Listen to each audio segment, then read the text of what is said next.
G'day, I'm Lukey and I'm a Streamaholic. It's been so long. Hello, I'm the Warship and I'm a Streamaholic.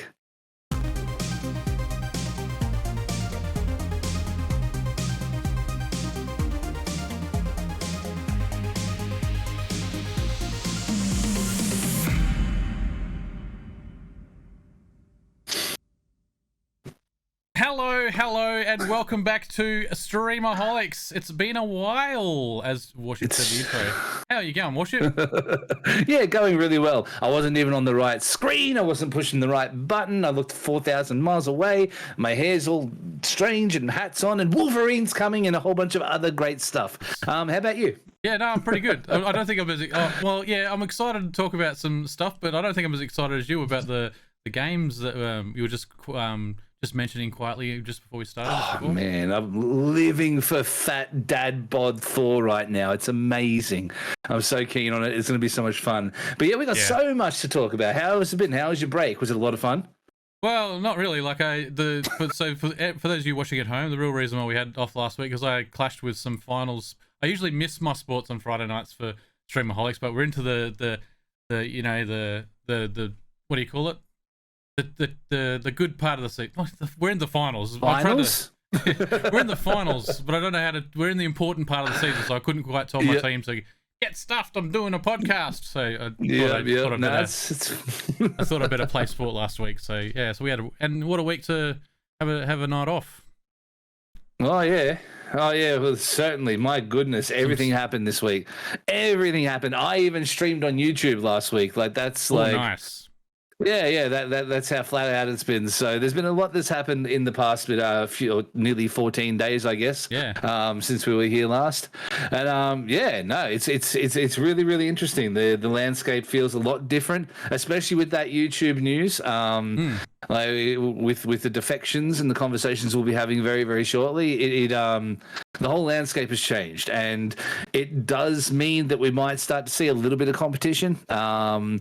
And that's really, really exciting. Based on our conversations over the past 13 episodes, but not weeks because we've had a couple of days off. Yeah, wow. So we've been around for about 15 weeks already.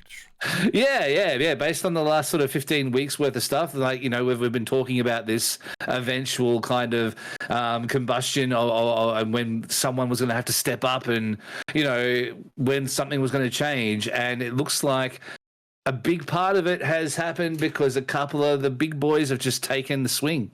I guess we could probably get into that. Yeah, first. Might as well get straight into that. This is the main reason why I was so spewing that I had to miss last Friday night, because literally within the 48 hours before that stream last week, we heard the news that Dr. Lupo and then in very quick succession, Tim the Tatman were joining YouTube Gaming on exclusive deals. So that was huge. I was how we talk about other platforms and how I really really love talking about all the competition, and that was just a bad week to take a week off, but I'm finally this is why I'm kind of ready to get into it. Let's start talking about it. What were your initial reactions when were you in shock the rest of the world? Isn't it? You look at it and you say, it's not necessarily shock, because honestly the way that Twitch going, you kind of think that there's going to be some movements, especially lately. It feels like it's almost time for some stuff to change. But those particular changes, especially Tim, I would say, for me, particularly given his close proximity to all of the current brand deal that he's working with, as well as PewDiePie just did a video on him. It's not like he's not like he's a little streamer guy who just gets around and does his thing. Yeah. This is not now, but in a matter of months, maybe A++ sort of YouTuber coming across, because right now coming sort of from the streaming world and adjusting across to YouTube, a little bit more focus on the content there and add the streaming into it, and all of a sudden you've got an absolute star player. So and the fact that he's going over in itself is huge, but you give it 6 months and everyone will be talking about him. Everybody will. And with Lupo it's the same deal.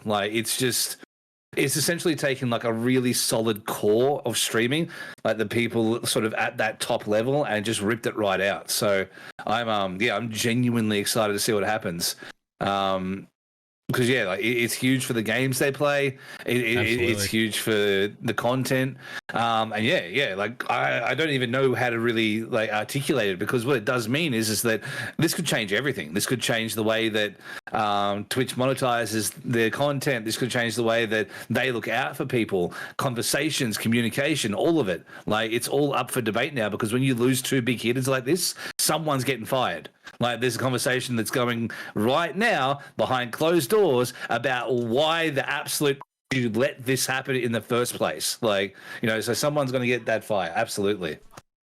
Yeah, like these two guys are like they're two of the tentpole people on Twitch, or were. Like if you were ever gonna, if you had to put your Mount Rushmore of Twitch, the people that are known worldwide for being Twitch people, you're likely to have those two up there. So I think that was there's been talk about like your Dr. Disrespect's leaving and other people on Twitch that aren't getting brand deals offered to them for whatever reason. It's always been talked about maybe that they're not very good for the brand, and that's why they're not really throwing money at them, because no one else is going to, so they don't need to. But to lose two characters like Tim and Lupo, like that just throws that out the window for them to be able to get deals, and they must have been huge too.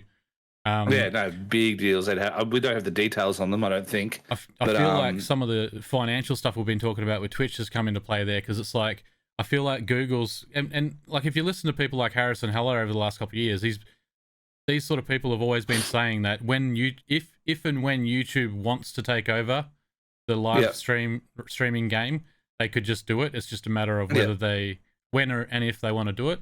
And so maybe we're seeing a couple of moves now. It's just dedicating the energy to it. I honestly have felt like that for a long time. Is that it's not necessarily been the fact that they that they didn't want to or anything like that, but it's more so they were in a position where they didn't have to. There was no difference there in what they were doing at all. Like they could continue their day to day without like any sort of problems. So there's no reason for them to ever do it.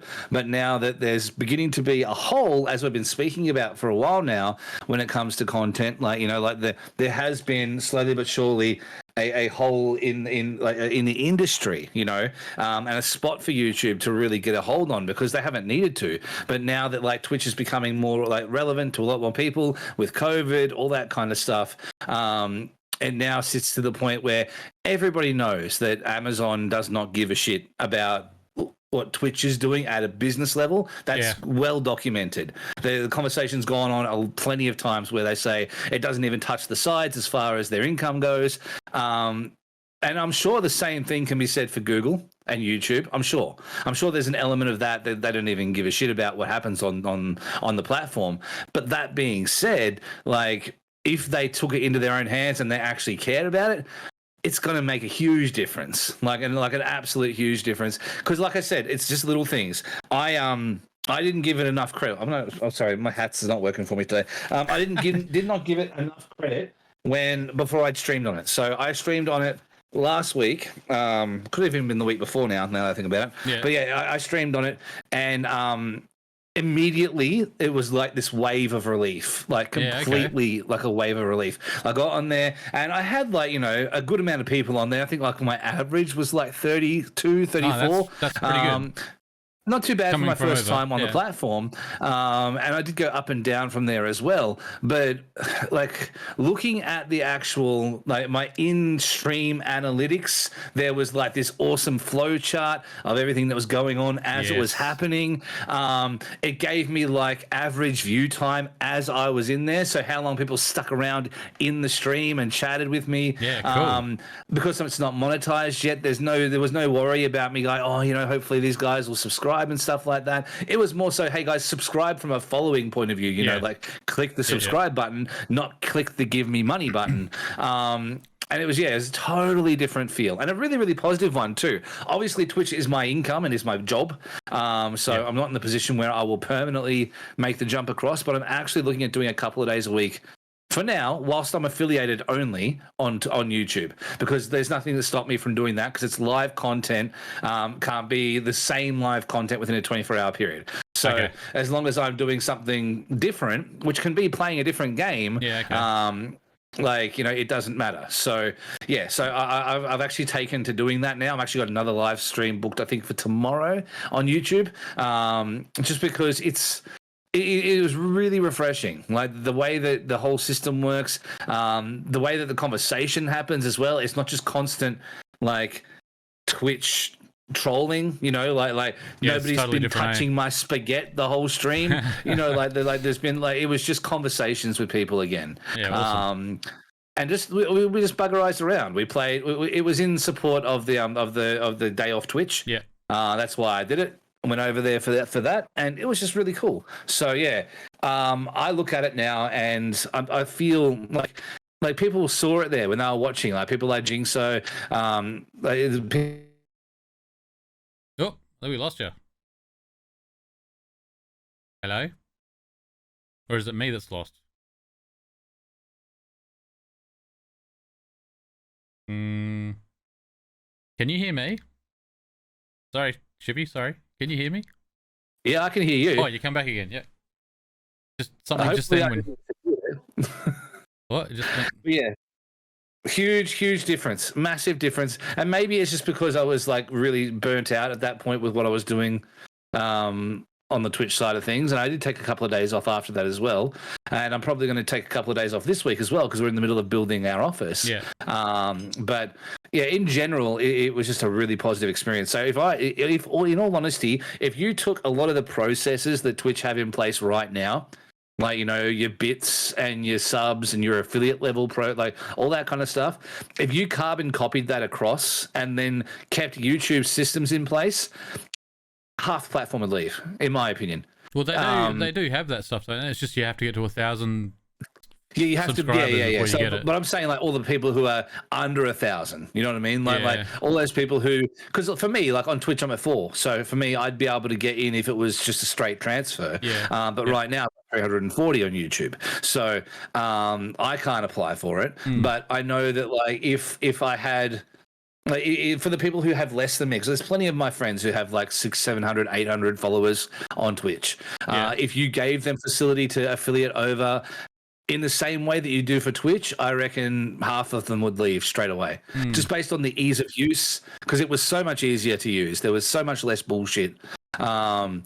Just having the live information up on screen, it didn't even matter that I was missing out on a screen because I was actually enjoying sitting there and watching it. Yeah, that sounds amazing, actually, the analytics side of things happening the live stats and analytics were just crazy different. And compared to Twitch, where it's just like one person, 10 people, 20 people, whatever, 100 people, whatever, and that's kind of the only thing you have. And like, there are a few of my mates, like, like Wit's one of them. I do it myself as well, where I actually have up the active viewers and who actually stays in chat on my screen at all times. Like I click the button there, the two little people button, and I have my users in chat screen open because I've been finding lately a lot of people will come in and get their shout out and bugger eyes off. They'll be like, oh, hey man, Shippy, how you going, bro? I'm here. I'm going to watch your stream. I love you. And then I wait like a minute. They get their shout out and then they're out again. So I've just been keeping tabs for myself for that. But having an analytic tool that has it all right there in front of you, like, it's like, okay, interesting. Much more interesting. No, that sounds much more user friendly. That sounds really, really cool. Like when I first was choosing, like before I started streaming and was choosing where I was going to go, and I think I've said it before, I used to listen to the Professor Broman's podcast a lot, giving you streaming tips, probably for 6 months before I ended up getting my shit together to actually go live. And one of the reasons why I actually chose Facebook, I've talked about it before, smaller platform, grow with the platform, that sort of idea. But when Darkness429, who's one of Broman's crew, was on the podcast and interviewing him about Facebook gaming, and he talked about all the analytics stuff in the background that you can get from Facebook that you don't get from Twitch, that was like, all right, I'm in. That's what I've made my choice now. You've just pushed it over the line. I'm going to Facebook for the analytics, but that didn't have. I'm not sure what Facebook's got right now, but that didn't have live stuff. It didn't have things like your average watch time happening right in front of you. That sounds pretty good. I'm not gonna lie. I love that sort of stuff. I took a screenshot of all those analytics, and like it has duration, and then it has total watch time. So it tells you like I went for 3 hours, 2 hours 41, and it tells me that in that time, there's been 44 hours of total watch time. So that means that all the people that were in there. Sweet. They stayed for the equivalent of that amount of time. But then it breaks it down and says your average watch time was like 21 hours. So sorry, 21 minutes. Yeah. So that means that like all the people that would come in, then some would stay for a bit and they'd go. And that's just really interesting to see, because that means that at this point, if I was to release YouTube videos, which we have got in the works right now, but if I was to release YouTube videos, there's no way I'd release anything over 10 minutes because, you know, if I can only hold a live stream audience for 25 minutes, whatever it was there, like, or 21 minutes 30, there's no way that I could possibly justify doing like half an hour YouTube videos, because it gives me that analytic right now. Rather than having to worry about it on a maybe scale, you know, like I just straight up know. I'm like, okay, so short form will work better for me because people only really hang out for short form. And that's not information you get on Twitch. So yeah. But No, all on Twitch you see is the floating of people showing up and then leaving and then coming in and leaving again. And I guess we're just not interesting enough, and those people decide they don't want to, or they've got other things they need to do. But it allows you to see that metric like in real time, which is interesting. Yeah, no, it's really, really cool. I'm really glad that you've gone over and tried YouTube out like you did. That's good stuff.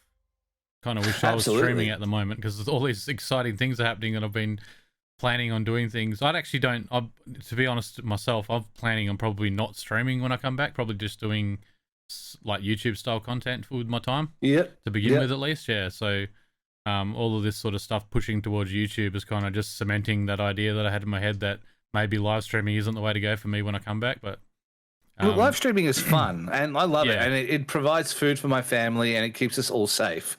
Because honestly, at the moment, we are in a rough spot. But having people, like, you know, with the donations and the biddies and subs and all that kind of stuff, it has literally kept us above water.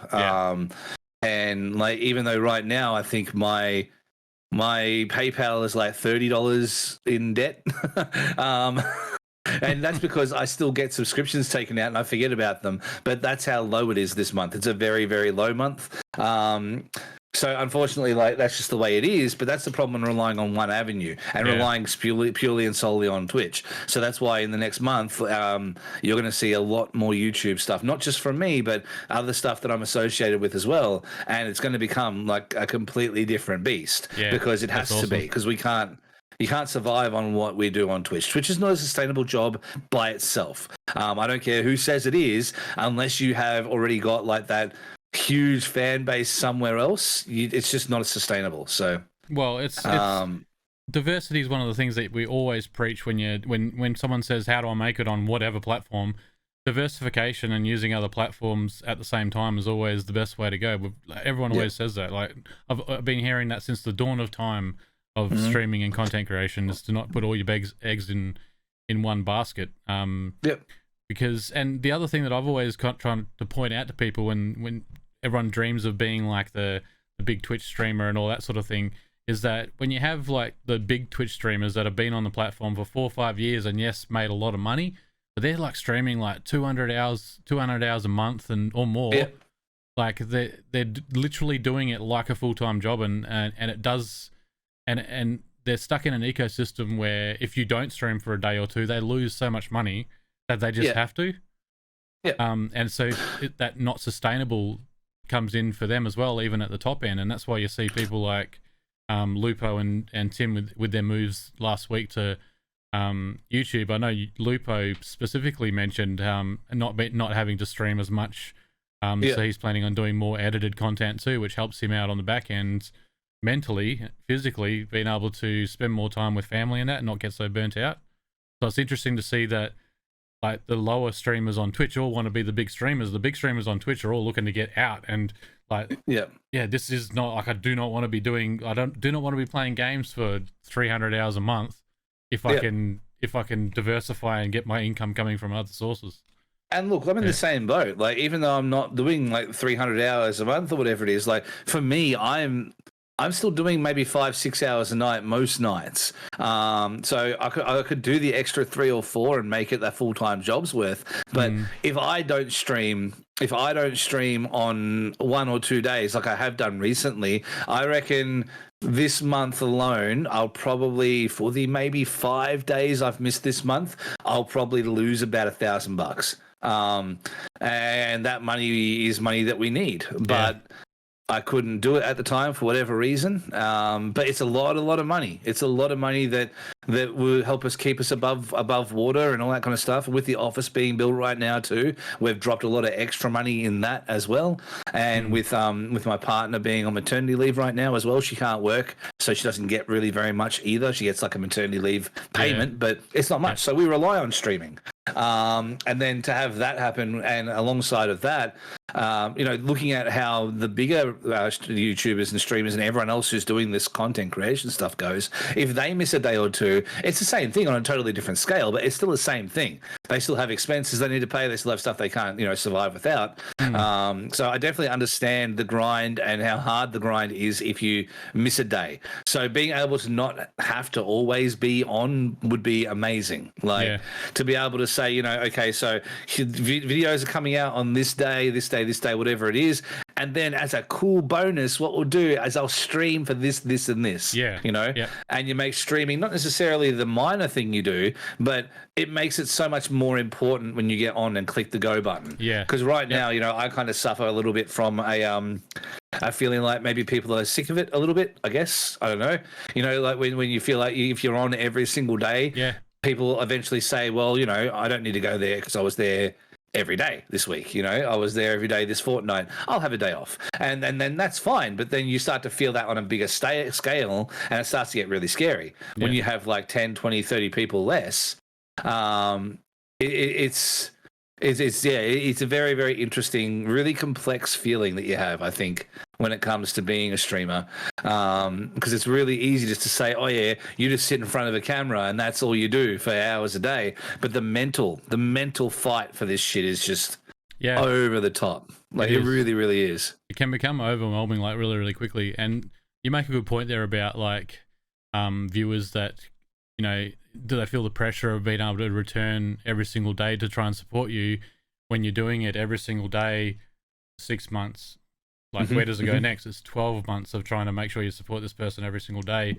From a whole, as a viewer, like, they might be really active in a Discord, which is really, really good, because then you'll still have people subbing to you and doing that sort of thing, but maybe they hang out more in the Discord than they do streams, but you're getting your instant feedback from streams and using that to grow, because Twitch is directory based. You need the numbers to get more eyes on the product, so it all becomes this big all-encompassing thing where there's pressure from viewers to, oh shit, I better keep going back, but it just becomes harder and harder every day to turn even if it's just turning it on in the background, it just becomes something that eventually you probably stop doing. And from the streamer to know that you've got all the viewers out there and you're gaining popularity as you go along, and to know that if you take a day off, then like, cause if you've got viewers that are like trying to support you as well, and that even without the monetary side of things, even then taking a day or two off, that the viewers are going to start thinking, oh, well, if he's taken a couple of days off and I was trying to support him, then I'll come back when I want to come back. Then I was exactly right. Like, because they expect like pressure. They expect your your content. So when they don't have it, they think that it's not as necessary for them to be the viewer for it. And that's not all. Like not all fans. Honestly, like there are some amazing people in the community. And in fact, one of the things that I want to do today is open a present from one, because we've got them in here today, all the way from the other side of the world. So that's really, really cool. But honestly, when it comes to streaming in general, every time you get another person in, you lose another 10, whatever it might be. Like my Discord actually tells me when people leave the Discord, as well as when they join. So every day I'm seeing, such and such joins, such and such left. And again, that follows that same line that I was talking about, having the users in chat open all the time, is I see those people who come and go, and the ones who come in to chase a bit of clout and want to get that 100 viewership, that assemble for the 100 viewers, like, hey guys, we've got this new person in here, let's show them the love. And you see them come and leave. Again, you see it all the time. And the same thing happens in the Discord. We're like, hey, come and join the Discord. We've got some great people. They come in, they drop a couple of posts in a thing, they don't get any movement on it, and then they leave again, until the next time something happens. Like, if I run a competition and you see those names pile back in again and then leave again. So, but it's like anything, fair weather supporters are in everything you do. Like they really, really are.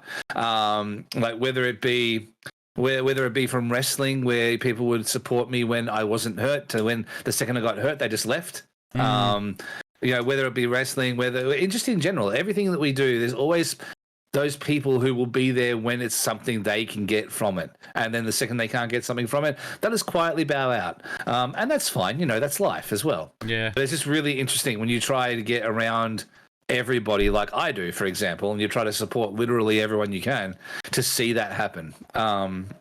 And like I've said it to you as well, I made no qualms about it on podcasts. I was like, I dead set think that when the baby was born and I had to take 3 days off stream, that I lost like 30 average viewers. Yeah. For 4 days that I was off stream. You worked hard to try and get that back again, like.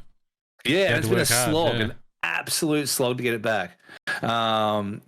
And not like those people I don't care about. I love them all. Like literally, like what you were saying before, the not monetary side of things. I sit there in stream, and when I don't see a familiar face, like someone who I don't expect, but I typically will see in my stream every day, and all of a sudden I don't see them there all day. I'm like, what the fuck has happened? Did I do something wrong? Are they dead? Yeah. What has happened? All these questions run through your head where you don't know what you've done wrong, or did I say something offensive that I didn't know I said wrong? Like, what is it? And then the self-doubt happens, and it's a hard thing, and that's what I keep saying. Streaming isn't easy. Streaming is really difficult, and the support that even one person being there, it can completely change your perspective. Like I always say, it is just that, especially for those lower streamers who come in and ask for the support that we always give.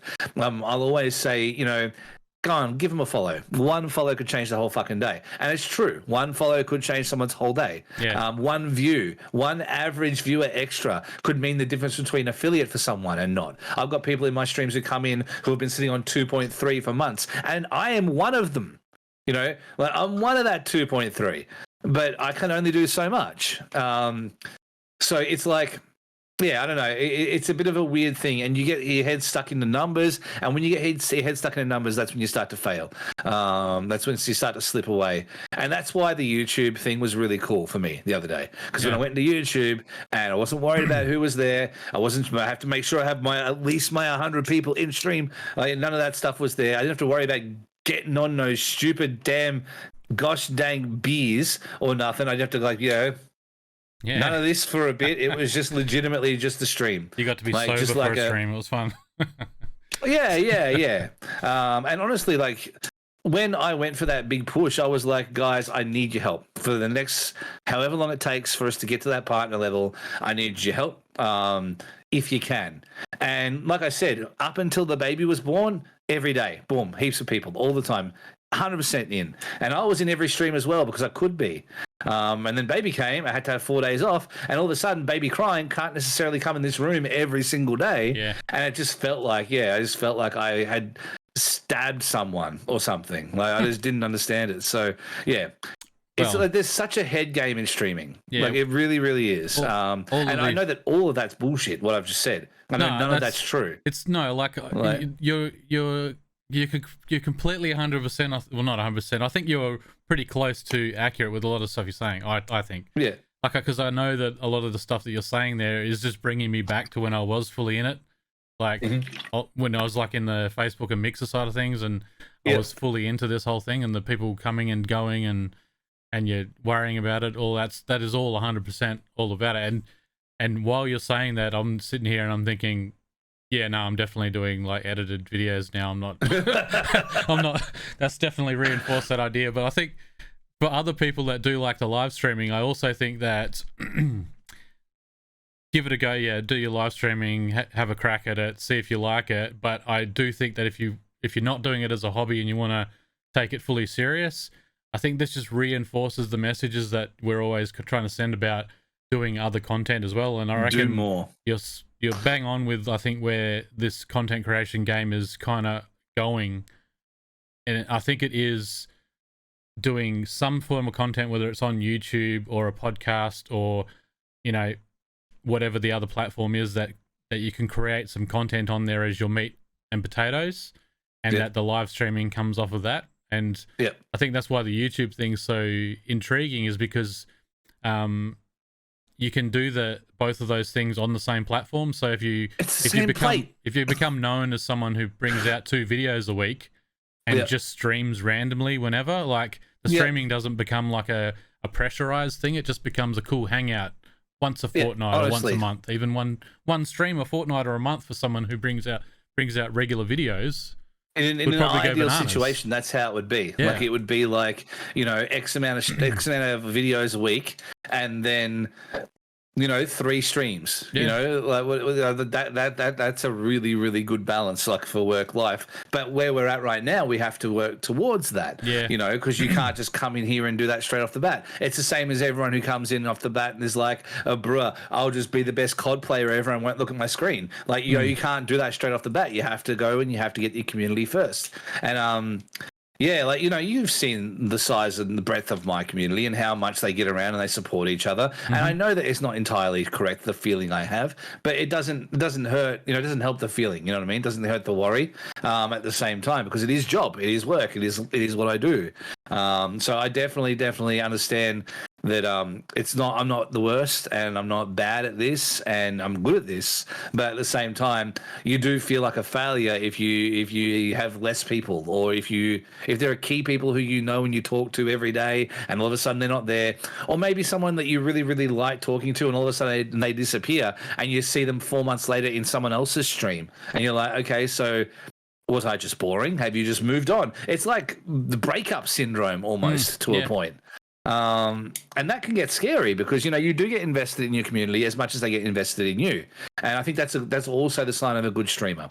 When you do care, you know what I mean? I think caring at all is important when it comes to this stuff, because you see the ones that don't care, they never last. The ones that don't care, they sit there on their phone or whatever it might be, like they don't pay attention. They talk to the chat, like their own personal Discord chat, and they don't talk to anyone else. Like, I think that the fact that it hurts means that you're doing a good job as well,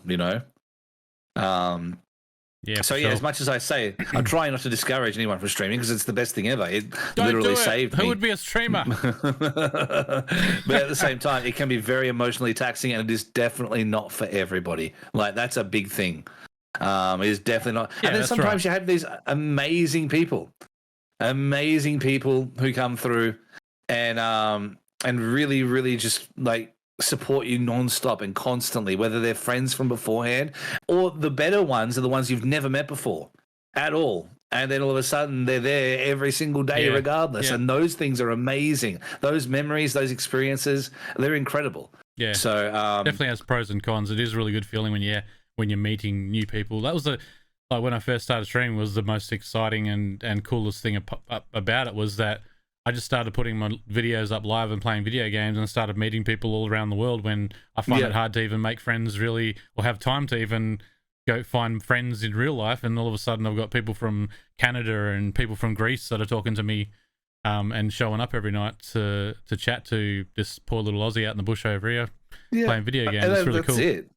It's crazy because I have some like Flavor Fade is a perfect example of someone who legitimately just came in one day and never left. And there was no goading to come in. There was no prior connection at all. Like, it wasn't like, we'd spoke somewhere else and then that had caused it. It was legitimately just one day, Flavor Fade's here. And then today, I get a package for Flavor Fade, and it's from all the way on the other side of the world in Texas. And I know it costs you $90 to send it here. Like, freight's a killer. Like, that's how much it says on the postage for how much it costs you to send it. Like, that's just like, money isn't everything at all. Like, it took 2 months to get here. It really did. But like, that's awesome. What I'm saying is like, that's so cool. That's so cool that anyone would want to do that. Particularly, and no offense because we've spoken since, but someone I'd never met before, someone I'd never had a real conversation with before. It had purely been my content on stream and our back and forth together in that environment and on the Discord. And now obviously we've grown to being friends, as a lot of people within my stream I consider to be my friends. Like, because we hang out every friggin' night. How can we not be? You know what I mean? And it's really, really cool to see. 2 months ago, that wasn't the case. 2 months ago, we were just kind of getting to know each other, all of us. I've only been doing it for a year. So 2 months ago, there were some people who had only been in there for a month. Like only 3 months ago, 4 months ago. It's like, yeah, it's crazy to see that there are people like that as well on the plus side of it. So the negative side of it, as there are trolls like Wit here, who just comes into every stream and is just a big piece of shit. No, Wit's one of those guys who will literally be in every stream that anyone does ever. Like, honestly, him and I, we usually see each other and tag team in different streams. So either I'll be in a stream or he'll be in a stream or we'll both be in streams. He's one of my mods. But it's one of those things where it's like, so much support coming from that particular area. And these, like I said, people from all over the world. The biggest of shits is definitely a good way to describe him, absolutely. But at the same time, like, couldn't ask for a more supportive friend. Yeah. And so as much as I dog out like the hard brain parts of streaming, the parts where I'm sleeping 2 hours a night because my brain is getting like racked every night for how to make things better and how many sponsors do I have to contact tomorrow and when will I make enough money on the 15th to be able to feed the family for a whole month. I don't know. And as much as I give that shit, as much as that gets hard on me, the good side of streaming makes it worth it. So as much as your position right now is to just edit videos, I do definitely say that you're missing this. You know what I mean? Like, yeah, I think that's good. Mine's a unique situation where I only ever, like I said before, I only ever streamed 2 nights a week before anyway. But yeah. I'm looking at it as more of a like, what's my best chance of growing? And for me, a couple of nights a week, I think my best chance is evergreen content on a platform like YouTube rather than streaming on Twitch to, if I stream on Twitch, how does anyone know I'm there? Oh, now I've got to create something for YouTube anyway. So I'm limited for time. So I feel like I'm going to do it the other way around. I'm going to do stuff on YouTube. And if that grows to the point of where I can chuck a live stream in there every now and then and people rock up, then that might become the secondary thing. That's where my head's at anyway. Oh, also, please make me full screen for a second if you could. Flavor fade. Yep, hang on. Yep. Look at this. This is the pizza that you told me to make. This is what it is. This is not pizza there, Lukey. That's chicken. Oh, right. Okay. So that's a chicken base pizza slice. And I've got the whole pizza here in front. It takes a little bit longer to cook than a normal pizza, so that's why I was almost late today. But that was purely off of Flavor Fade's recipe there.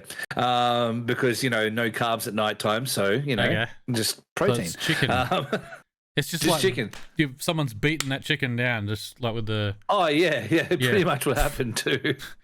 I slow cooked the chicken for like 12 hours, and the chicken breast and some thighs as well, and then I mixed it all up and like shredded it, and then I put it in the freezer, froze it all up, and then I took it out, and I actually had to, because it was in the freezer, it got moisture in it. So to get the moisture out, I had to go put it in the oven and then dry it out and then put it out again and then mix it up and then put it back in again. So the whole process now to make one of these is about half an hour, whereas usually it should just be a matter of like 20 minutes maybe. Yeah, just like excuse me, Domino's. How long? 20 minutes?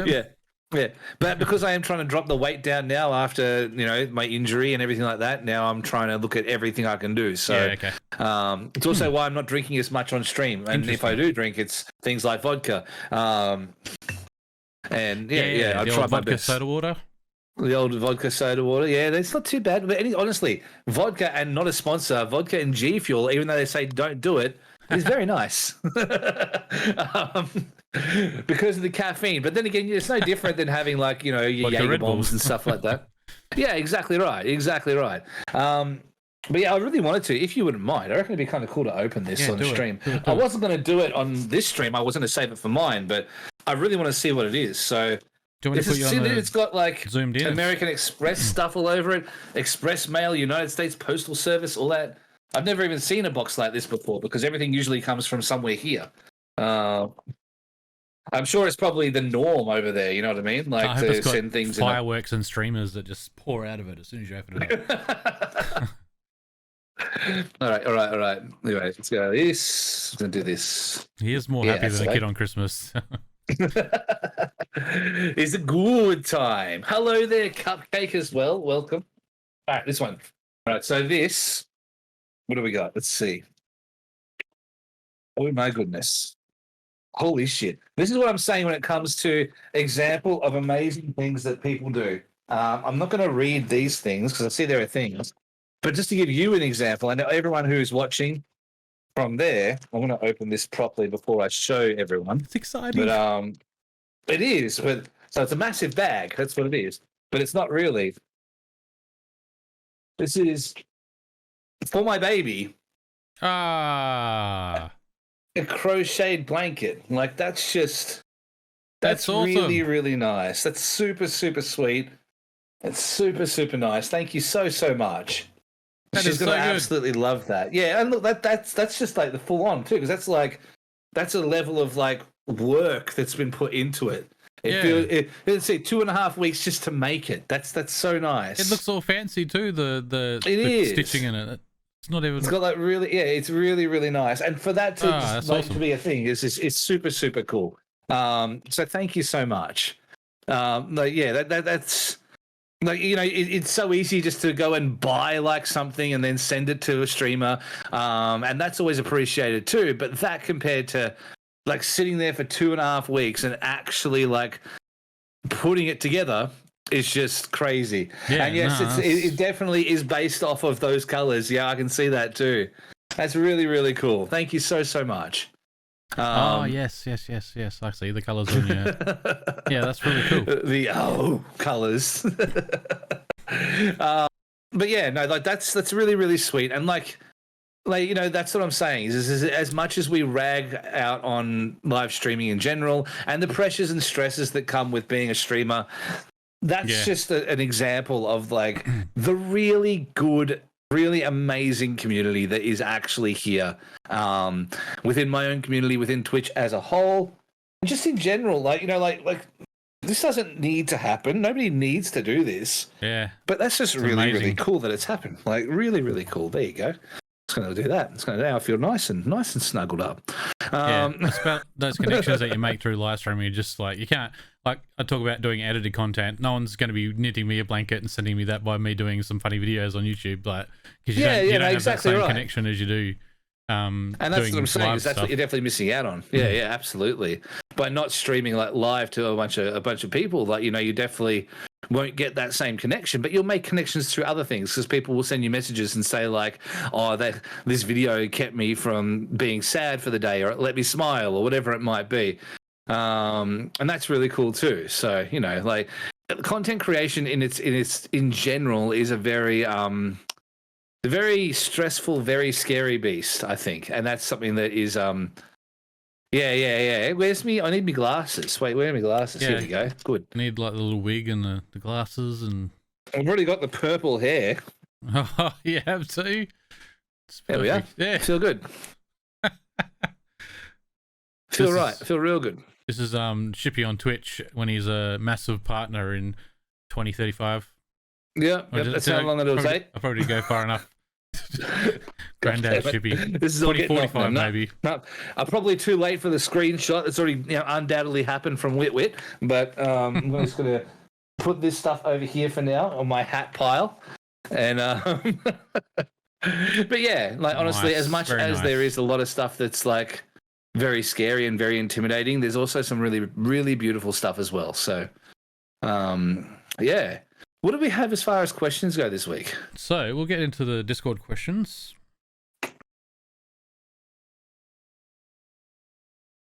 The Discord.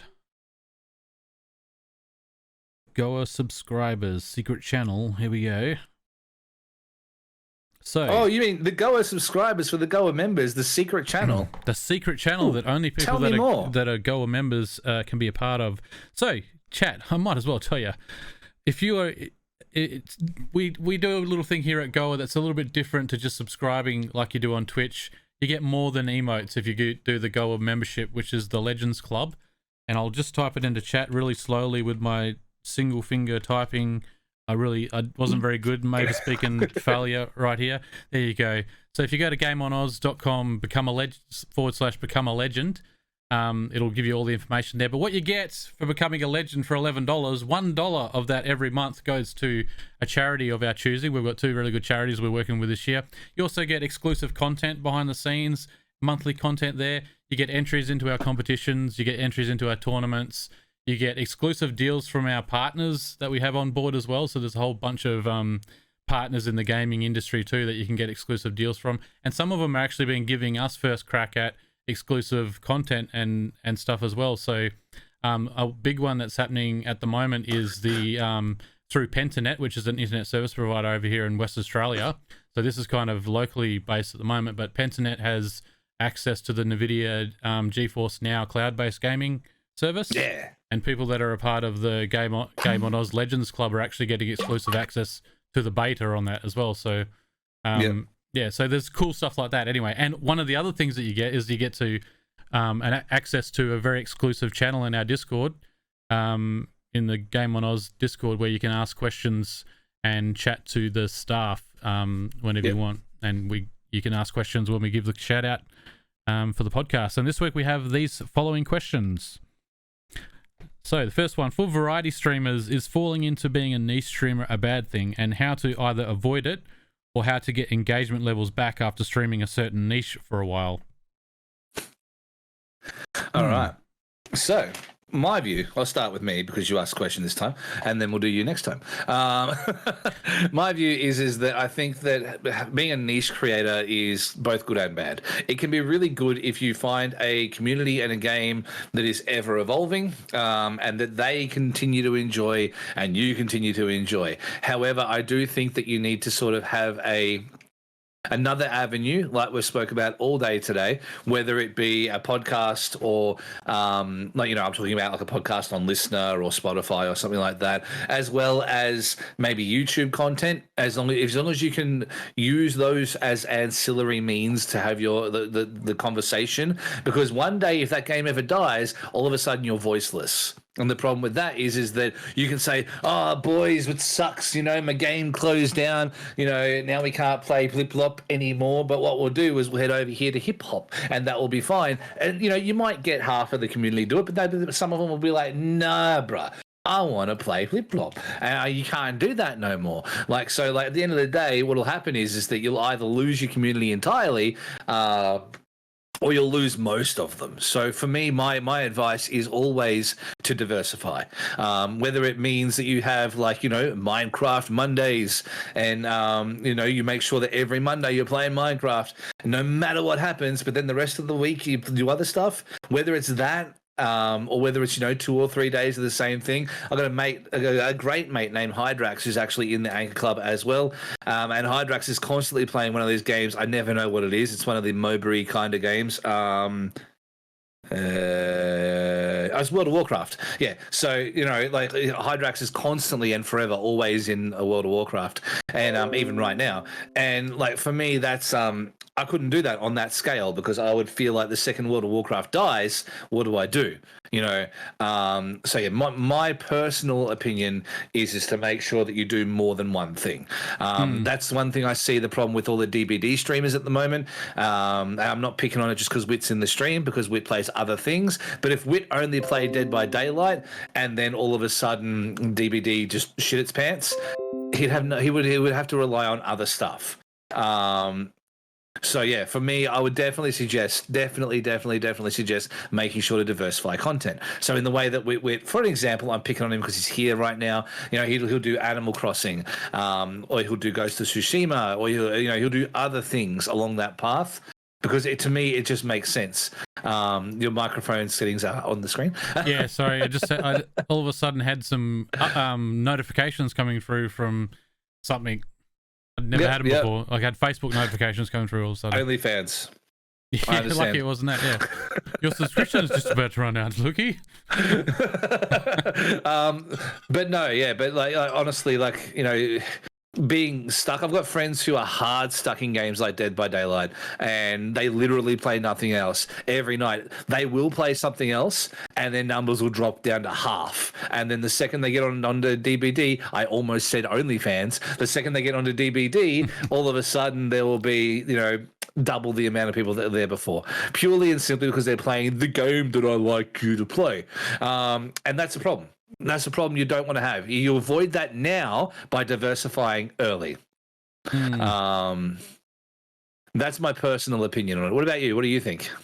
Yeah, so I don't know. It's kind of a hard one.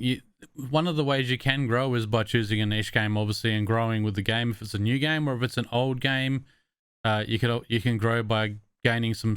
If it's got one of those games that's got a really good offline community and that sort of thing, you can obviously find some viewers on platforms. But I think it just goes back to exactly what you said, and what we've been talking about tonight is having content elsewhere. But say if you were a World of Warcraft streamer and that's what you plan on streaming all the time, you're probably only going to find that crossover happen if you were also producing World of Warcraft content outside of this as well.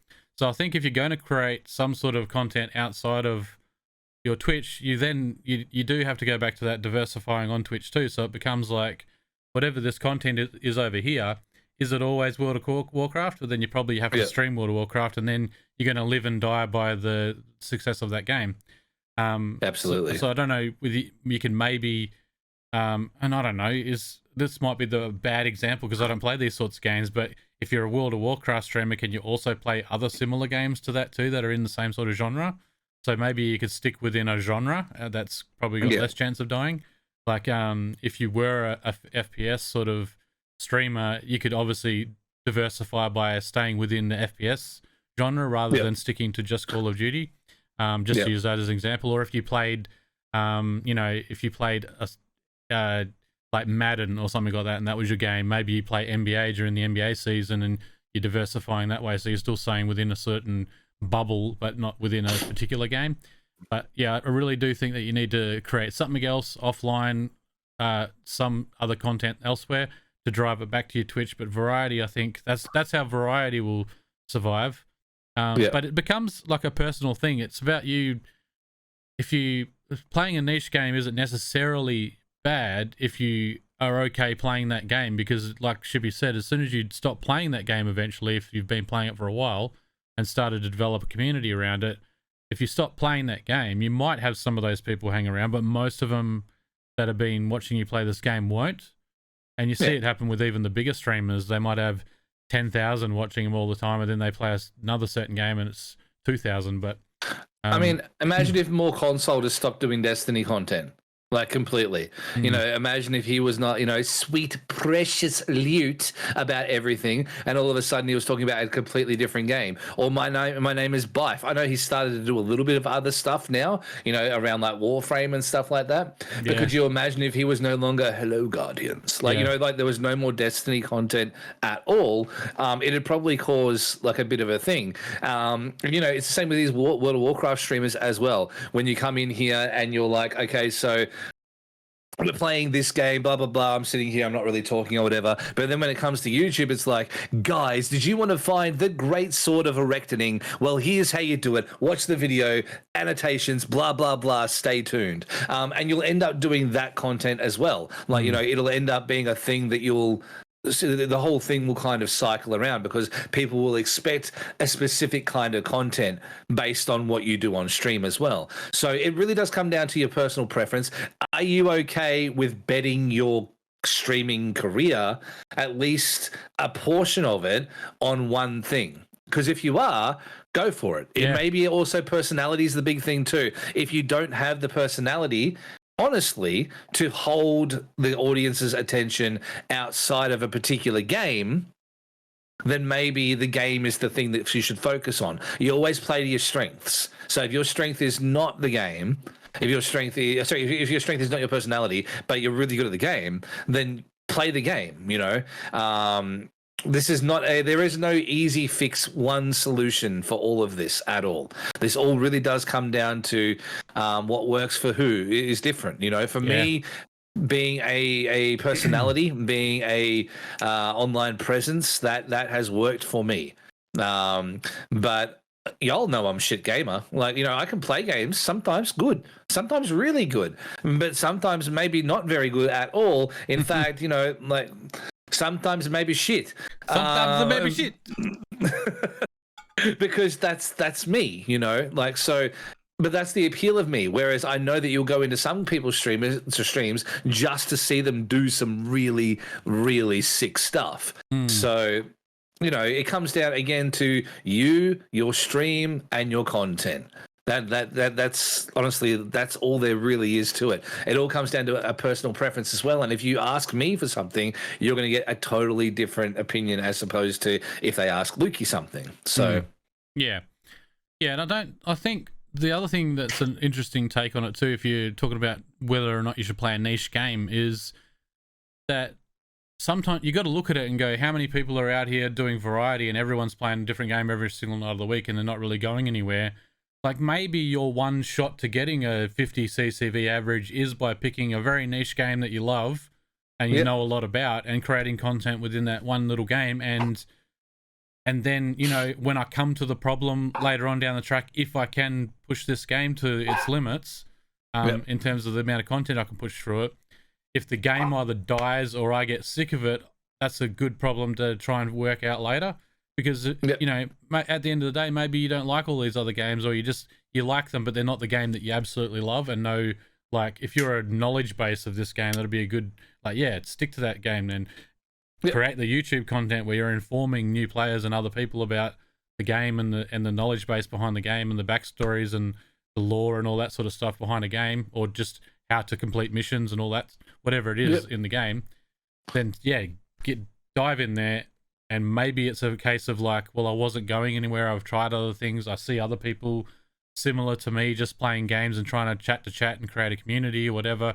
But it's just everyone's struggling. So maybe it is the case of like, well, I know shitloads about this game. People always come to me for information about this game. It's the game that I'm passionate about. It's not one of those really oversaturated games. Maybe it's an older game, but it's still going and still getting updated, and it's got a good community, but it's not super popular on Twitch. You could stream it. In that case, I'd be like, YouTube's still the way to go. Create content where you're teaching people. And then make your streams that you hang out with your community that you've drawn there from your YouTube, and make your streams the part where you just hang out and chill playing the game with other fans and people that are wanting to learn, and people want to ask you questions while you're playing about the game. Like, it could be that you're going to become like an expert in that field, like the people I mentioned for Destiny, like Dado, or like those people there, because they become pure like experts. Another good example of that is an Australian guy, Muselk. Muselk played a shit ton of Overwatch, became like one of those guys that every character you knew him for Overwatch, and then all of a sudden Overwatch was garbage, and he pivoted fully into Fortnite.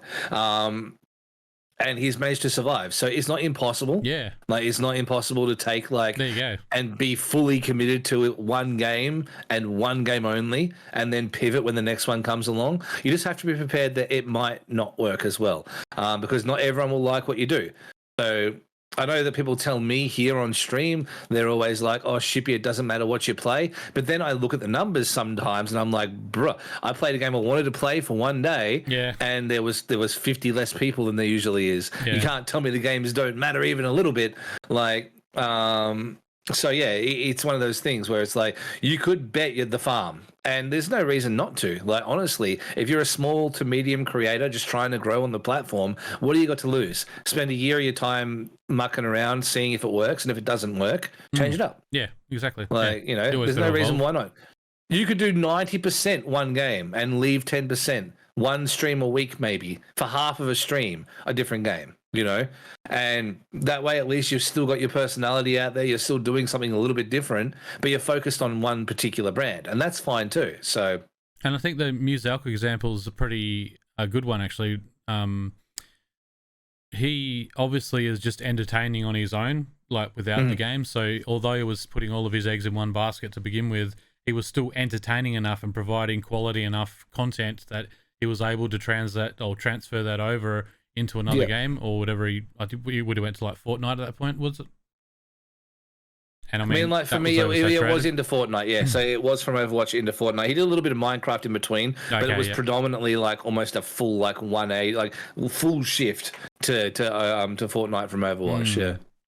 And honestly, like I'll be honest with you, I don't really watch the Fortnite stuff anymore. But he's still on my subscriber list. I still check it out when there's something interesting in there. But it doesn't appeal to me. But just because it doesn't appeal to me, doesn't mean he hasn't grown substantially since then. You know, like because he really, really, very definitely has. So yeah, it's interesting to see how it like I guess what I'm trying to say at the end of the day, like I said before, is that all roads lead to Rome, right? So you might not take the path that I took, but you might still get there. And that's right. I can't give you guys the best tools to succeed because everyone's journey is different. What I can tell you is what worked for me. What I can tell you is what's helped me get where I am and what continues to get me further. But I can't tell you like if that will work for you. I can't say, hey, go be Shippy too. You know, I can't say, hey, go call yourself the Tugboat and do variety streaming every day. And be a really wholesome, sweet, genuine person, and then you'll succeed because it might just not work. So it is definitely a matter of running your own race, but do the things you're interested in. Because if you like games and if you like the content you're doing, that will translate into your content. People will see it and they will pay attention. I have been victim to playing games that I thought the stream would like before, and it has cost me. I have played games like Jackbox. I played it for months at one point there because we did see a good bit of growth, but then it was so boring and taxing and I hated it. And then, anytime I play it now, I just hate it. But you get to a point where you think, oh, maybe it'll be fine. So you try again and no, you still hate it. And it's like that was done because I thought that I was doing what people wanted me to do. Yeah. Rather than what I wanted to do. So that's kind of when I used to play Destiny and got quite a good following on Facebook there for a little while, and I got burnt out by it and started going like, oh no, I'll go play this other game tonight because I don't feel like playing Destiny after doing so well. So I was kind of, for a few months there, I was averaging 50 to 80 people on every single night pretty much playing Destiny, which was, I thought, I'm on my way up here. I found that game that's going to be the one that I ride. And after a few months of playing it, and I got through, because I'd started Destiny 2 from scratch, so everyone wanted to see me go through it. Finished the whole story part of the thing, so now it's just the grinding, leveling up until the next update comes out. That's when I was like, oh, actually now that we got through the story part of it, that's kind of the only bit I liked, really, I guess. So now we've got to the grindy part and going on raids and stuff, and I'm like, oh, I just feel like playing this other game now, and straight away, bang, 20 viewers every night, maybe 15, 20 viewers. I'm like, all right, we'll play Destiny again. Oh, now I'm only getting 40 viewers. Oh, now I'm kind of losing the momentum. Oh, and then I went, well, if they didn't want to watch me play any game, then they weren't true community members anyway, so I just ditched Destiny.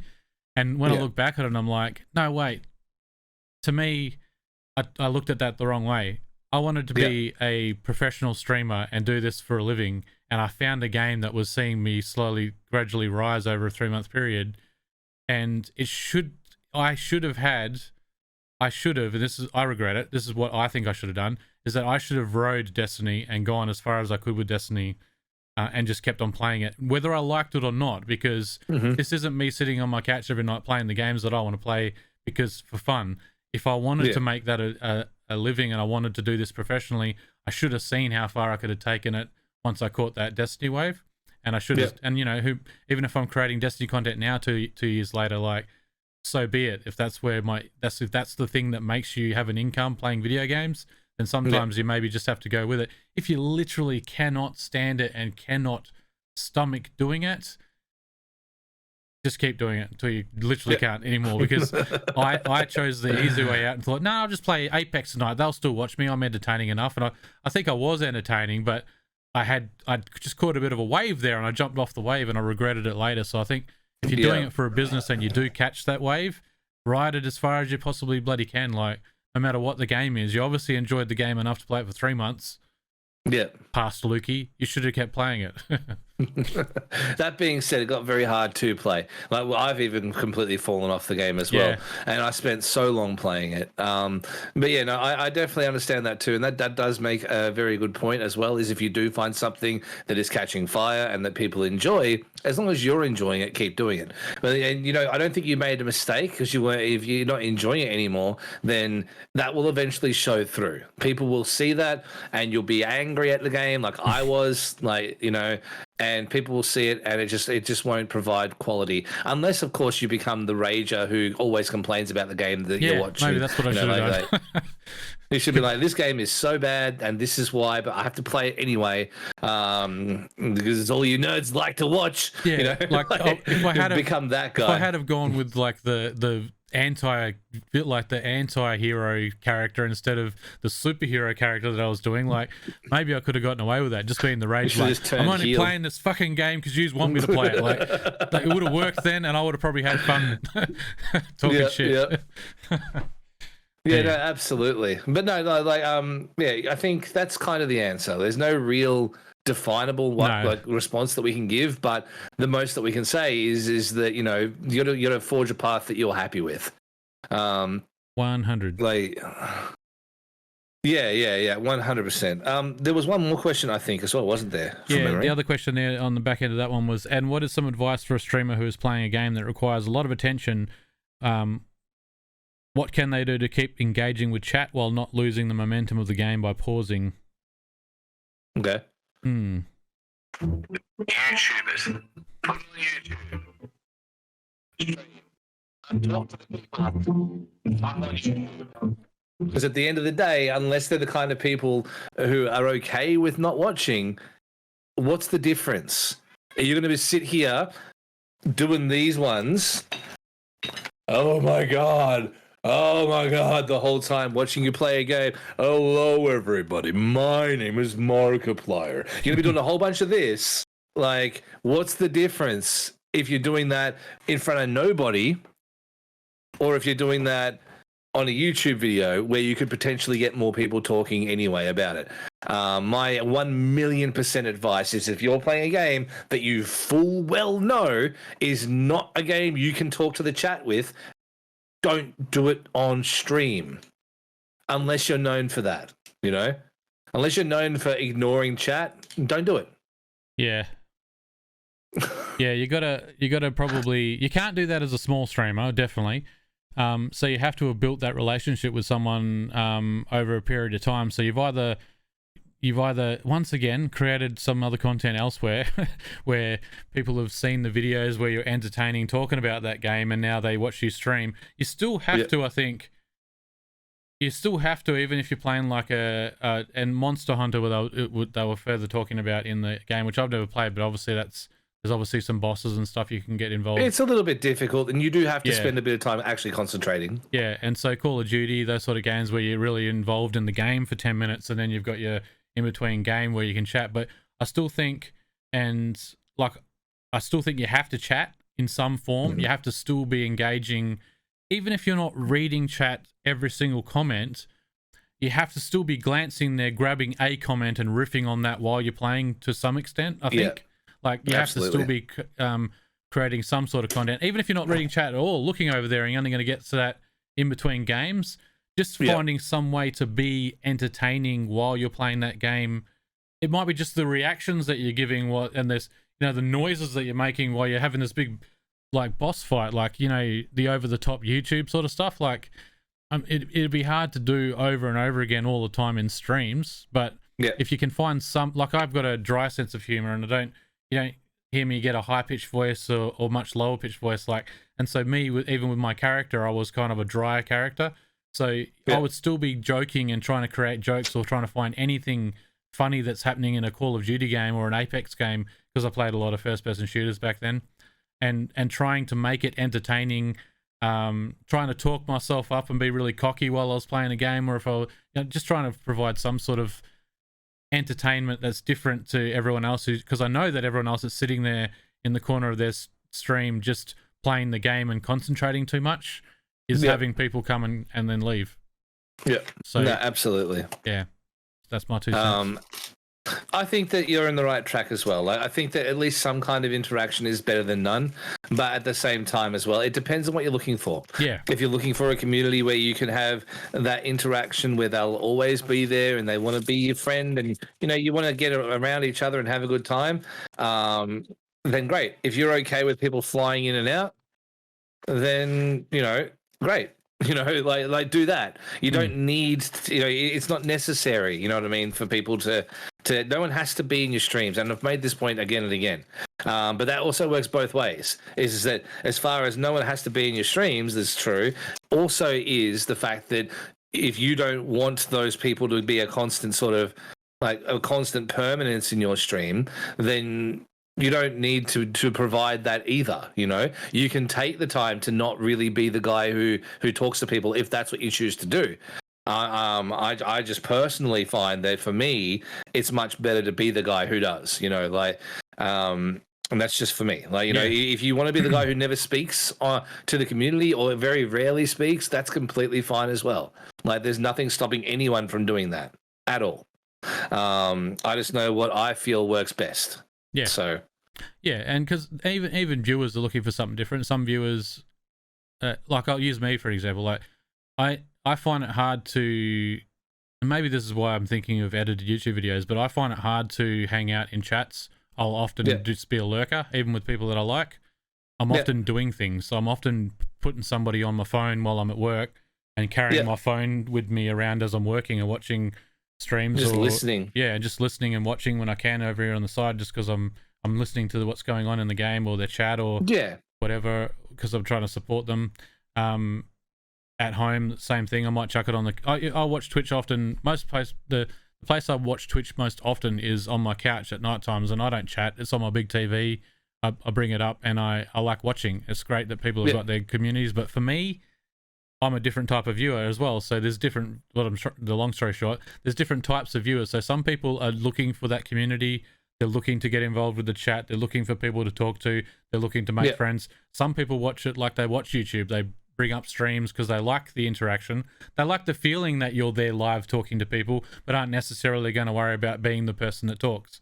But they like they like the aesthetic and the theme of a live stream over YouTube for whatever reason. And there's viewers that do that. So I think viewers. Well, a lot of people are dead so. set lurkers. Like they like to be a part of the conversation, but they also like to just have you in their ear, whether they're at work, whether they're doing housework, whether it's on the TV, whatever it is.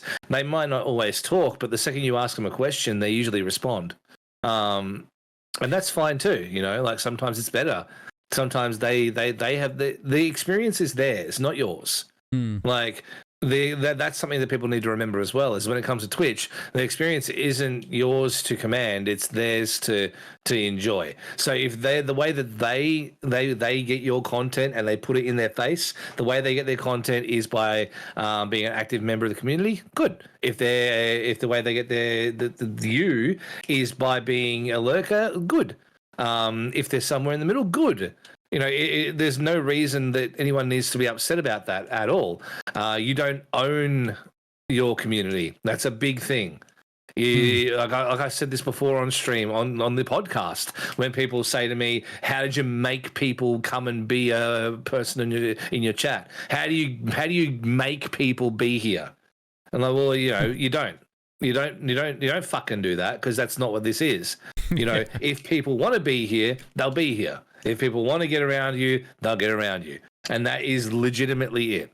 So I think you need to worry. And these questions, like, we get them a lot, and not just from yourself, but from a lot of people. These questions do almost always fit this kind of like that mentality in a way.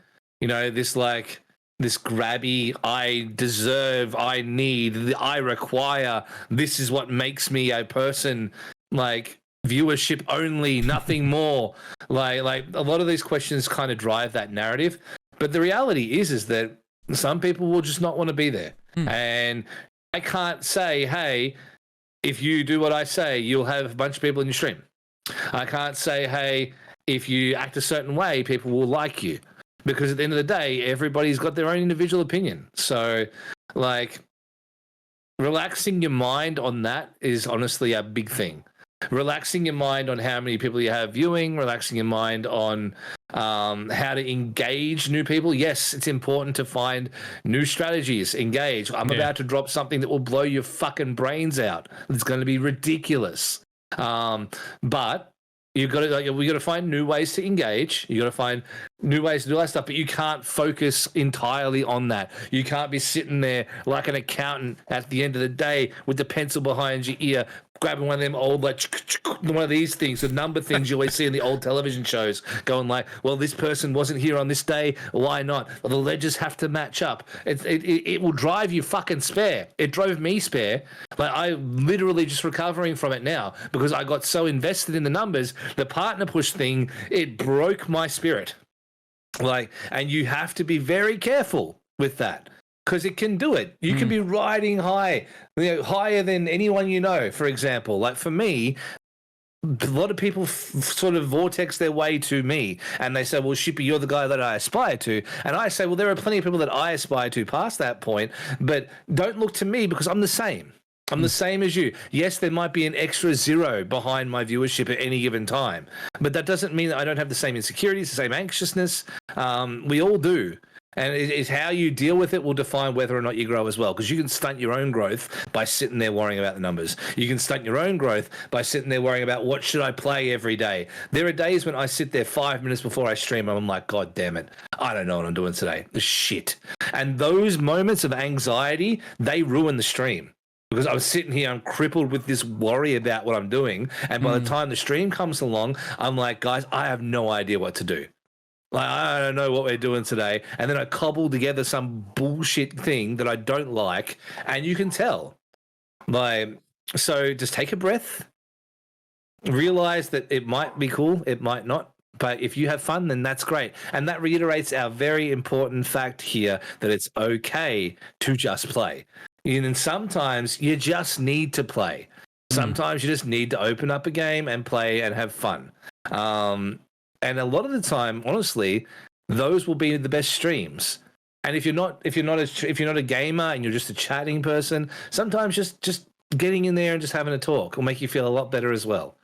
So I think like a lot of these questions are really, really centralized around the importance of games and how to grow and what I need to do to make this thing work. And yes, those are all very real stresses and very real concerns. But it really is a mindset thing more than anything else. And I think if you come into it with the right mindset, everything that you do, it won't matter. It'll all just kind of feather down into it. So you come in with a positive mindset to begin with, and you enjoy the stuff you're doing, and you have fun with the games you're playing, and whatever it might be, and you will see a return 1,000,000 times over someone who sits there and is like, well, I needed this many exactly people this week, and I got this many exactly people this week. I've absolutely been responsible for it. Oh no, and for sure, I'm not saying any of that is like at all. Please don't think that I'm saying this is not you in particular there, Kaiju, either. I'm saying in general, overarchingly, one of the main things that I see is like a lot of people ask me questions in a way that makes me feel like I don't know. It's like almost like they're trying to force something. Whereas one thing that we've spoke about week after week after week here is that it's organic. Like the growth is the person or the content at the time, or there might be a lightning in a bottle, some kind of crazy game or some kind of crazy series or video or whatever it is. It's an undefinable quantity. Like there's no way to say this will do the thing, and there's no way to make people do the thing either. I think that making the right decisions for going forward with streaming, in my opinion, and Lukey, you might disagree here, but for me, my particular thing here is that your best decision is enjoying streaming. Your best decision is creating a stream that you can go to when it's time to clock on for the day, and you do it with a smile on your face, and you enjoy what you do, and then when you log off, you have a smile on your face. You should never leave a stream going, oh, Like, unless you're tired from doing like a 12-hour stream or something, you should never leave your stream not liking it. You should never feel anxious about getting on the stream because you should like fuck, let's fucking go. I'm so pumped. I'm so excited to get in there and have a good time, And yeah, honestly, like if you're having fun, as you've just said in your last point there, they will. That's the simple facts. That's an actual point that I've always been told is that if you're having fun, your fans will see that and they'll feed off that. Like your chat will see that and feed off of that, and they'll have fun watching it. We talked about it a few weeks ago. Like when you see somebody smiling and you find yourself smiling watching someone smile. Yep. Yeah, it's like that type of thing. Like The Rock. That's why The Rock is legitimately so successful. I stand by that because The Rock, when that guy smiles, I want to have sex with him. like. Yeah, he's got an amazing smile, huge smile. But like there's something magnetizing about his smile. There's something that just completely gets you and just knocks you off your feet, and that's the quantity that people look for. Yeah, you're like, it's true. He's a handsome dude, but it's not even that. It's more so the comfort that you get from a guy like him smiling, because you look at him and he smiles, and there's something that is not said, but it feels like everything's going to be okay. And a lot of people need that, especially in an uncertain world like the one we're in right now, where we've got, disease taking a lot of our people, and, we've got this huge conflict happening over there, which I won't say but you've got like this huge thing happening on the other side of the world. It is a real uncertain time, and some people just need a fucking smile. Like, some people just need a good day.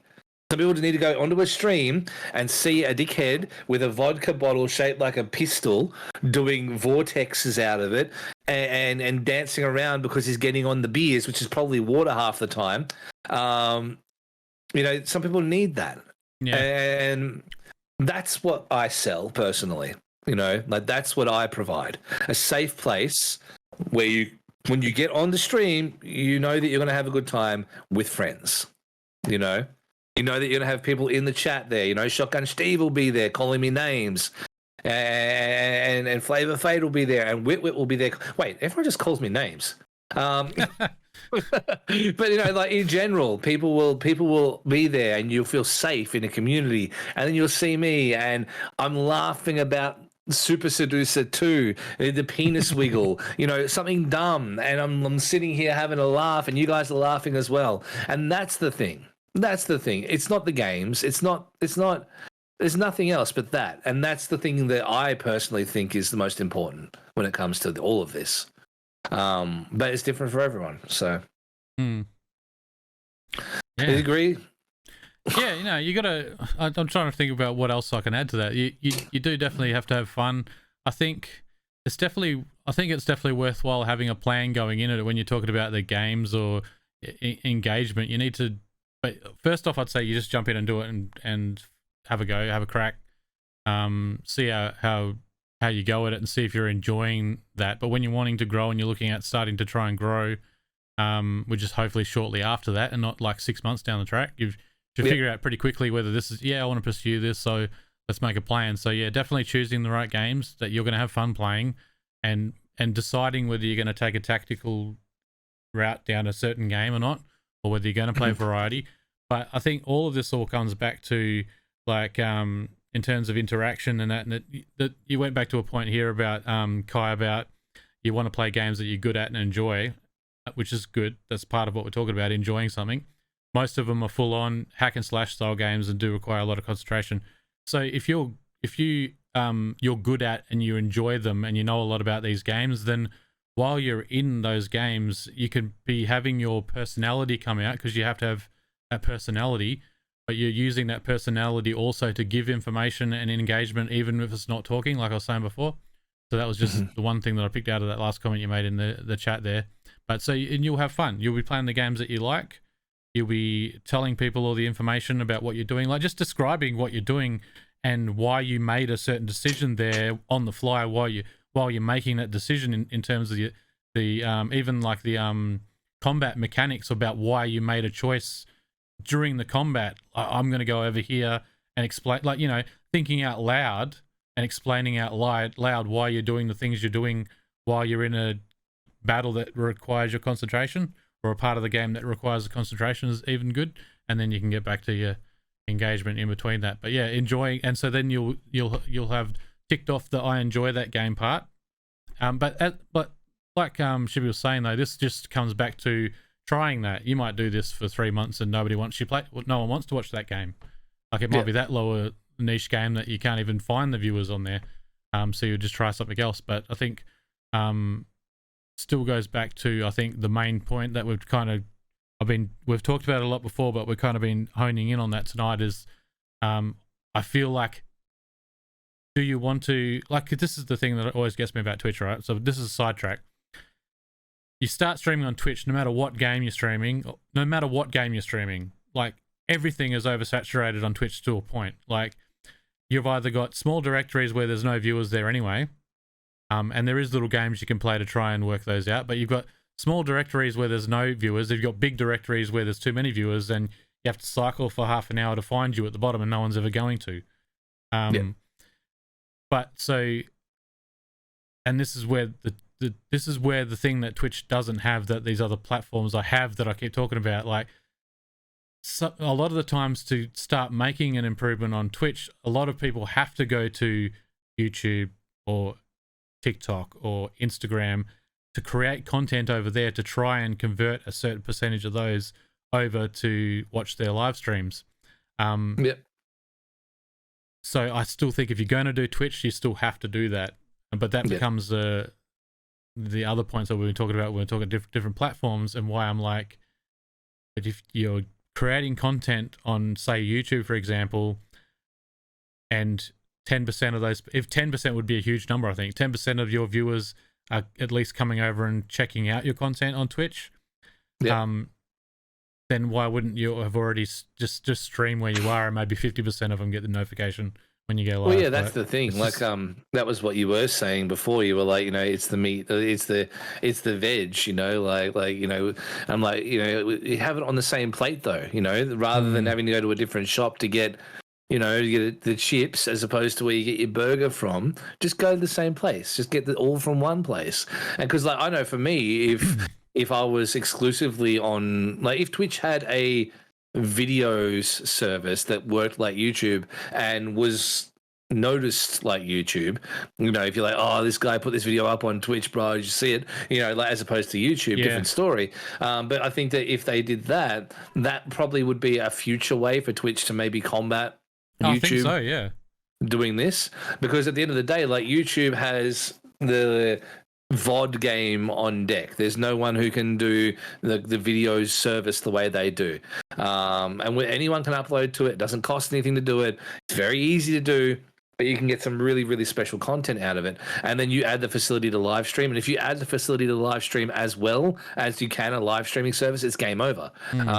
So yeah, I don't know, like, if the facility was there for me to do both and passively earn income on my YouTube videos, as well as, you know, because imagine if I'm there. Imagine if I'm on YouTube and we're streaming on YouTube right now. I could be like, oh man, that's just like that moment over on the game I was playing on YouTube, like yesterday.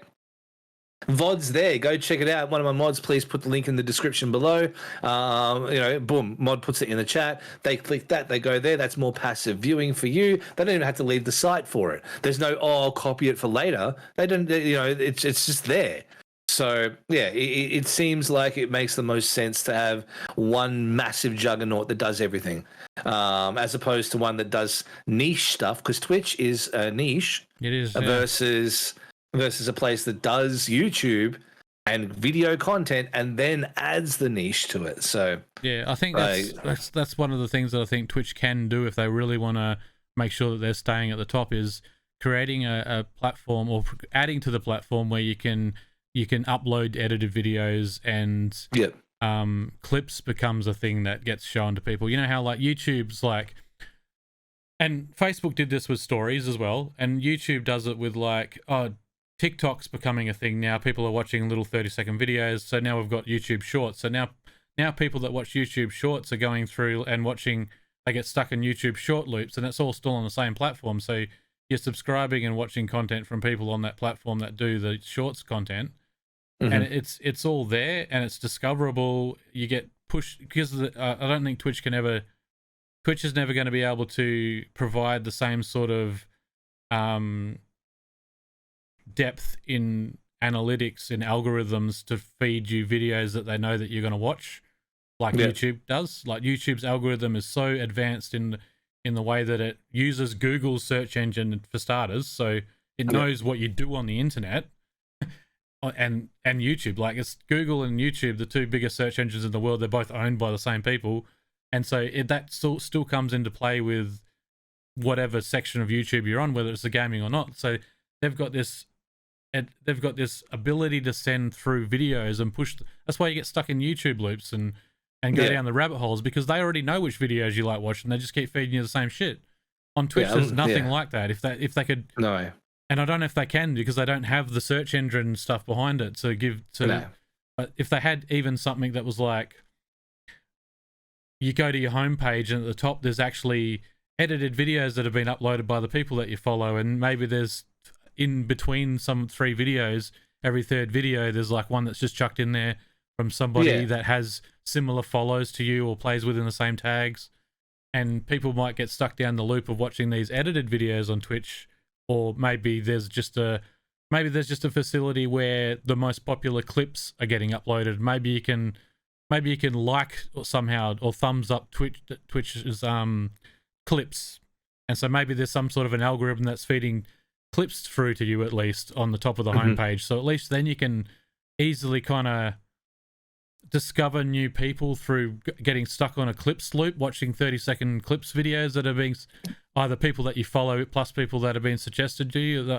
As much like the recommended tab's fine, but you're going in there and you get like maybe 10 or 15 or whatever, however many of them there is a day. Yeah. And you might look along those and go, oh, what about this guy? So you click on one stream and you go, oh yeah, I like this guy. So maybe every day you might, if you look in that section, find one person a day that you might like, maybe, and maybe follow them. But if it's 30-second clips and you're able to swipe them away if you don't like it, and the next one pops up, like, that's the type of facility that Twitch kind of needs, where it becomes more discoverable. Yeah, and you don't have to go off-site. Like, right now, to get discovered on Twitch as a new streamer, you kind of have to go to the opposition to upload videos to get noticed on the platform that you're on. And then they come back over here afterwards. Yeah, no, exactly so right. Crazy. And, like, obviously that works for most communities. My community, obviously it won't work, because I'm pretty sure 90% of my community have safe search on all the time, so they can look at all of their other lovely videos instead. But, like, sometimes it'll work. For most communities, it'll be fine. I think for mine, it's a little bit different, because, you have to have that Google safe search on. But, yeah, no, you're honestly correct. In a world where we can go to Google and search anything and then go to YouTube and it kind of tells us, hey, there's a video related to that thing you were looking for. It's just too much of a juggernaut. It's just too big. So yeah, I definitely think that unless Twitch does something, it's going to be a bit of a rough road ahead. But again, I love Twitch. Twitch has given me so much, and I'm invested in the community, and I love the platform. But seeing places do it better is definitely a little bit eye-catching. Yeah. So yeah, a bit of a watch this space kind of deal, I think, at this point. Yeah, for sure. I think we're going to find out in the next year or two, like, how much Amazon cares about turning Twitch into something else or not. I mean, we're just gonna get some Aussie in there. We gotta get like some real Aussie in there just to go on, you wouldn't. Nah, old you would have. You're shit now. And we'll just see what happens. Like, you pay me, I'll be in his ear all the time. I'll be like, oh, you Jeff, no, the old you would. No, mate. Well, there's a chance. You wouldn't. Maybe you can apply, because there is like a couple of the head executives that are leaving Twitch coming up in the next 6 months. Which is like, I hope that next people that are involved in Twitch are like, they act like they care about the platform, is what I hope for the future of Twitch. Because if you go to like Facebook Gaming, you see Mark Zuckerberg doing like launching their new audio platform within their pages, which is what gaming pages are. And he's launching the new audio Clubhouse style feature that they've got on Facebook that's coming out. It's in beta. And he's doing one of these podcasts with Stone Mountain 64 and 3 other of the partnered gaming streamers and launching this new product. So you got Mark Zuckerberg himself there. And then you go to YouTube and you've got the head of YouTube gaming, who's constantly everywhere, all over the internet, answering people's questions and acting like he gives a shit about the platform. Like, I hope the new people that come in at Twitch are like that. Actually do. Yeah. Yeah, no, I do as well. Because like I said, like, it's very obvious at this point that they don't. Because like if they did, all the stuff that we've been talking about for the last 13 episodes would be stuff they'd be addressing. Like, because we're not, some kind of like magical, like fucking like time traveling psychics who know how it's going to play out. All we can do is report on stuff that we see. And if I'm seeing it, tell them I'm a stupid professional wrestler. Like, I've been hitting the head with chairs more times than you can even imagine. But if I'm seeing it, then I'm sure the smart people who know how this place really works are seeing it as well. Speaking of wrestling, this is good. I think this can be good though. The YouTube like finally like throwing their big hat in the ring. Hopefully that's what's happening.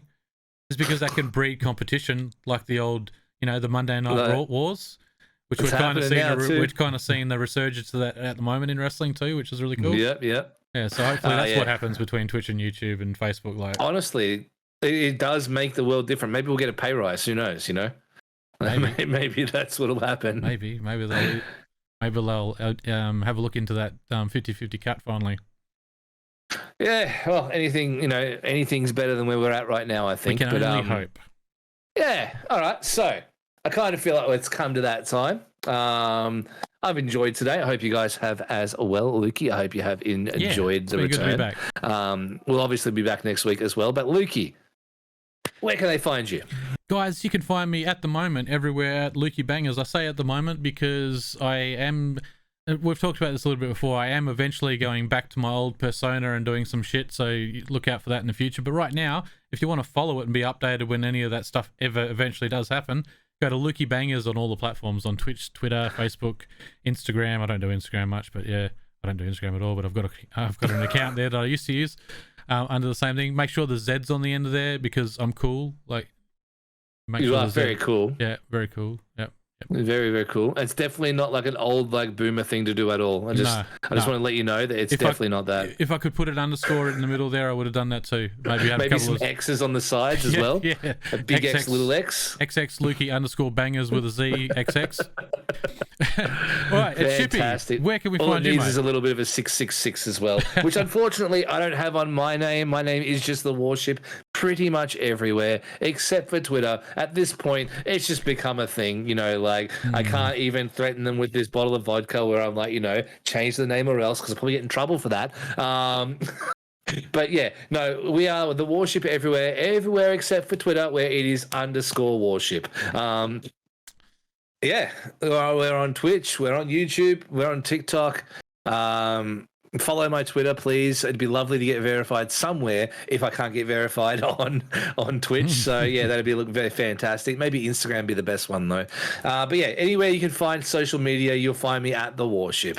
The Warship. Thank you very much, guys, for being here. Thank you so much for joining us on our return back. As always, I am a Streamaholic. Lukey's a Streamaholic. And now you're all Streamaholics. And we'll see you in the next one. Bye. Bye-bye.